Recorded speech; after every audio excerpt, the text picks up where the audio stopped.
नमस्कार मित्रांनो, एन के ऑनलाईन क्लासमध्ये आपल्या सर्वांचं मनपूर्वक स्वागत. मित्रांनो, इयत्ता 12वी इतिहास विषयाच्या संदर्भातील बोर्ड परीक्षेत येणारा महत्त्वाचा प्रश्न, संकल्पना चित्र पूर्ण करा. तर या प्रश्नाच्या संदर्भात कोणती संकल्पना चित्र महत्त्वाची आहे त्याच्यावरती आज आपण फोकस करूयात. तर पहा, वसाहतवाद फोफवण्याची कारणे.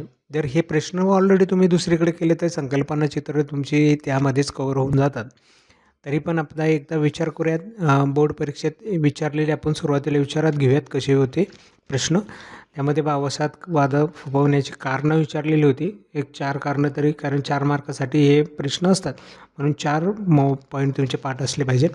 भारतातील शहरं दिलेली आहेत आणि ती कोणत्या युरोपीय सत्तेची केंद्रस्थानं होती ते आपल्याला सांगायचे. मग गोव्यामध्ये कोणत्या सत्तेचं केंद्रस्थान होतं, कोलकात्यामध्ये कोणती सत्ता होती, नागापट्टणममध्ये कोणती होती, पुदुच्चेरीमध्ये कोणती होती. तर याचा एक अभ्यास करून ठेवावा लागेल.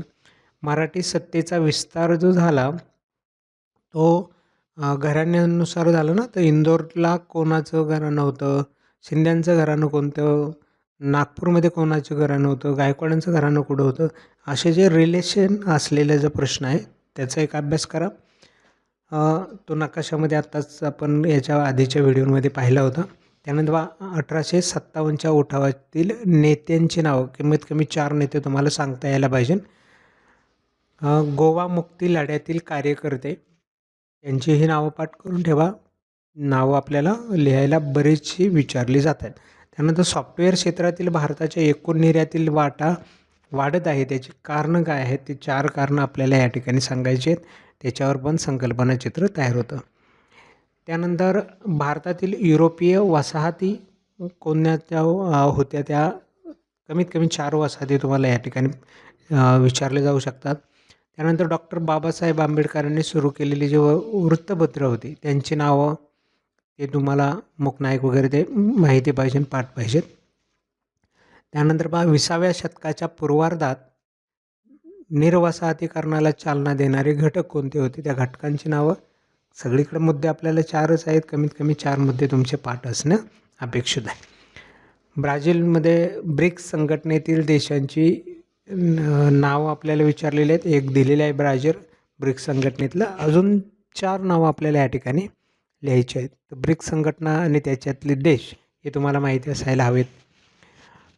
आयुष जे मंत्रालय आहे आपलं भारत सरकारचं, भारतीय चिकित्सा पद्धतीचं, तर त्या संदर्भामध्ये 4 मुद्दे आपल्याला विचारलेले आहेत.